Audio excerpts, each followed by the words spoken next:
Unit 4, percent and proportion. Lesson 2, comparing fraction, decimal, and percent.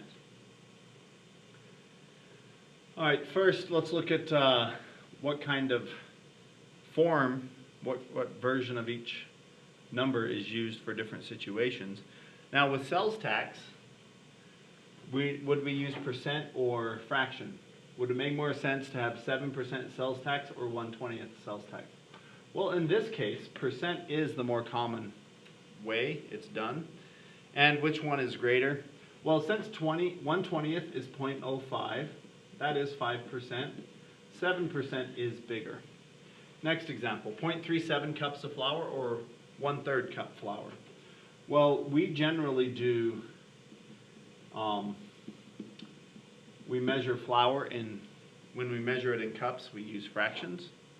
And then we just decide which of these is bigger. Since this one's already a decimal, if you turn 1/3 into a decimal, it's 0.33 repeating. And 0.37 is larger, so this is a larger amount. Next, first, what is the common representation of the inches for a wrench? A 5/8 inch wrench or a 0.375 inch wrench? Well, generally, just like with cups, imperial measurements we tend to use fractions for. Now, in deciding which one is bigger, if you take 5 divided by 8, it's 0.625, which is bigger than 0.375. So a 5/8 inch wrench would be larger. D, 12 3/5 dollars versus 12.56 dollars. When we are dealing with money, because it goes to the nearest cent, which is a hundredth of a dollar, we do use decimals. And which of these is larger? If you take 3/5, it comes out 0.6. So this is 12.6, which is bigger than 12.56. Okay.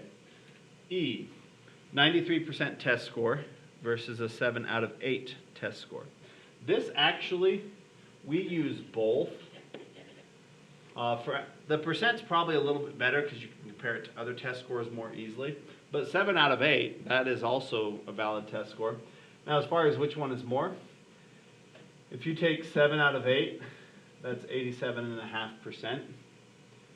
So 93% is the larger one. Now, when it comes to fluid ounces, like on toothpaste, this is just put on labeling generally. And we tend to use decimals here for fluid ounces. So 5.6 fluid ounces. Now, as far as which one's bigger, 5 and 5/6 would be 5.83 repeating. 5.83 is bigger than 5.6, so that is the larger one. Okay. So on this, we're going to develop a strategy for putting these numbers in order. And one thing we did when we were comparing them here is to get them in the same form. So that's actually probably our best strategy. If we change these all to decimals or all to percents, then we'll be in great shape. And I think that's actually our best bet. Let's change them all to percents. 1/8 is 12.5%. 3/20 is 15%. 0.172 is 17.2%. 0.32 is 32%. 43% is already a percent. 7% is already a percent. 0.7 would be 70%. And 5/6 is 83.3%. And with these all in the same form, now it's going to be fairly easy to put them in order. The smallest percent we have up there looks like it is 7%. And after that, it looks like we go to 11%, and then 12.5%,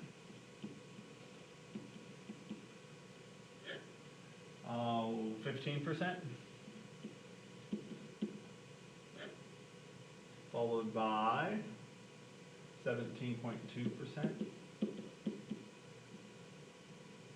After that, it looks like we're going 32%. I need to have a little bit more room here. 32%, 43%, 70%, and then 83%. All right, now not all of those are in percent, so if we were ordering the original numbers, 7% was written as 7%, 11% was written as 11%, 12.5 was written as 1/8, 15% was written as 3/20, 17.2% was written as 0.172, 32% was 0.32, 43% was written as 43%. After that was 70%, that was written as 0.7, and then 83.3% was written as 5/6. So this would be all of the numbers in order, just by having compared them when they're in the same form. Another strategy you can use is to use a number line. The way that would work, I'm just going to go 0, 0.1, 0.2, 0.3, 0.4, 5, 6, 7, 8.9. And we would just graph these and then the order they end up in. So like 1/8 is 0.125, and then I would label that as 1/8. 11% is a little bit smaller than that. 15% is a little bit larger than that. 17.2, wow, there's a lot of them in one little spot here. 32.32, 43%, 7%, 0.7 is right here, and 5/6. And with that, you could just pick them up off the number line in order, and that would put them in order as well. All right, a lot of what we're going to be doing in today's lesson is just making quick comparisons. So which is greater, 3/20 or 16%? Now what you want to do is just put them in the same form. Fractions aren't always the best choice. We could do fractions. I'm going to change them both into percents. 3 divided by 20 is 0.15, which is 15%. So which is larger? 16% is bigger than 15%. Which is greater, 79% or 0.08? Let's put them both in the same form, maybe as percents. So what's bigger, 79% or 8%? Well, definitely 79%. Okay, you, your sister, and a friend each take the same number of shots at a soccer goal. You make 72% of your shots. Your sister makes 19/25 of her shots, and your friend makes 0.67 of his shots. Who made the fewest shots? So we want to find the smallest number here. What we want to do is take all of these and put them in the same form. I say we go with percent. Those are pretty easy to compare in percents. 19 divided by 25. On a calculator, I get 0.76. So that's 76%. So the one that made the fewest shots would be the lowest percent, 67, which is your friend.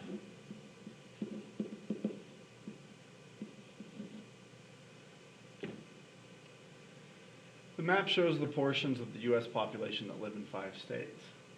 List the 5 states in order by population from least to greatest.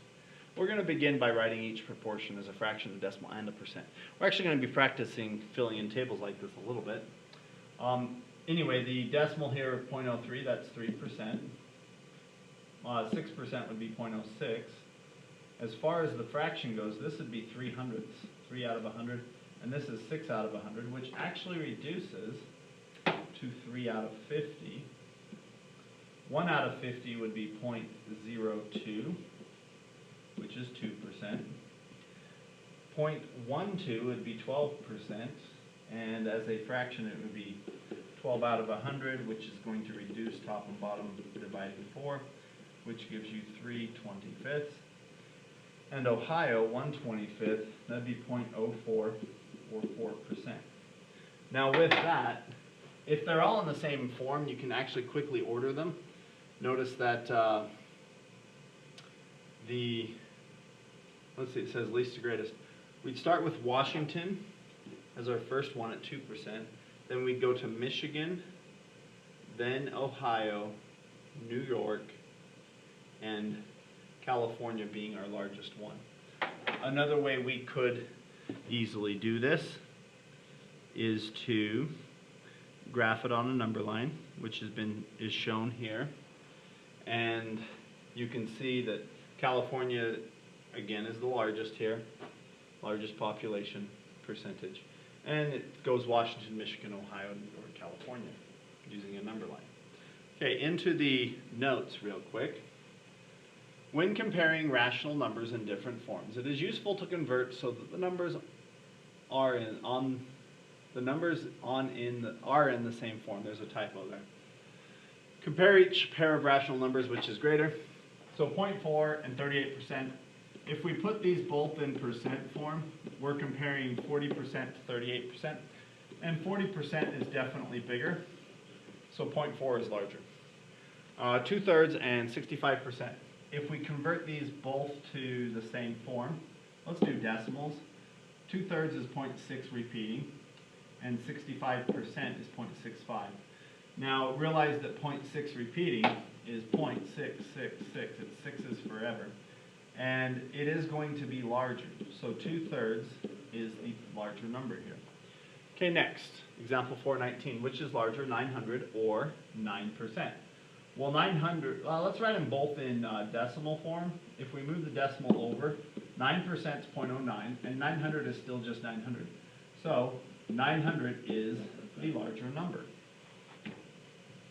Okay, let's list these from least to greatest. All right, 25%. We need to put these all in the same form. Let's just go with percent. We've got 25%, 22%, 20%. 2/9 is 2.2 repeating, so that's 22.2%. 2/7 is 28.6%. It rounds. 29% is, of course, just 29%. 2 out of 11 is 0.18, so it's 18.18%. It's repeating 0.18 or 181818. So the least of these numbers looks like it is 20%. No, it is 18%. So 2/11 would be the smallest number, followed by 20%, 0.2. After that, we would go to 22%, 0.22.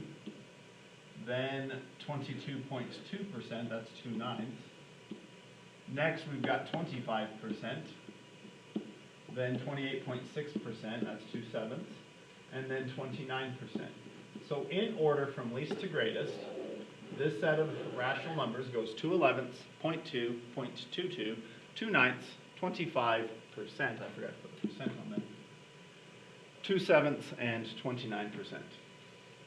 Okay, plot and label each number on the number line provided. Okay, 19%. This number line has decimals on it, so I need to change that to a decimal, 0.19, and that is right next to 0.2. So my first point graph's right here next to 0.2.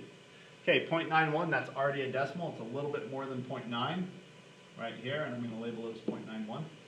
And then we've got 2/3. Changing that to a decimal, it's 0.6 repeating.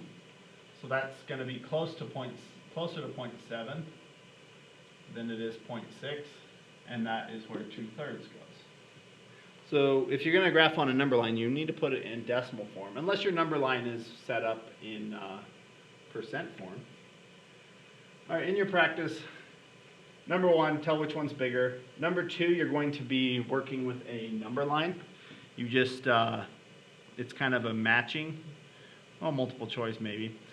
Tell which letter shows the graph of each number. Number 3, you're going to complete the table. We did something like this with the state population one in the examples. Number 4, you're going to go in order from least to greatest with those 6 rational numbers. Number 5, a review. Are these proportional, yes or no? Number 6 is a review from Unit 2. Solve the inequality. Number 7 is about the form. Each of the following situations give a rational number expressed as either a fraction, decimal, and percent. Change each to the indicated representation. So, for example, Jeff earns 4/5 of the total points to calculate his grade for his science class, what's his overall percentage grade. So you need to take 4/5 and convert that to a percent. Number 8, tell what whole number you can substitute for A in each list, so the numbers are ordered from least to greatest. This is going to be kind of a guess and check sort of thing, and it will take a little bit of thought and a little bit of effort.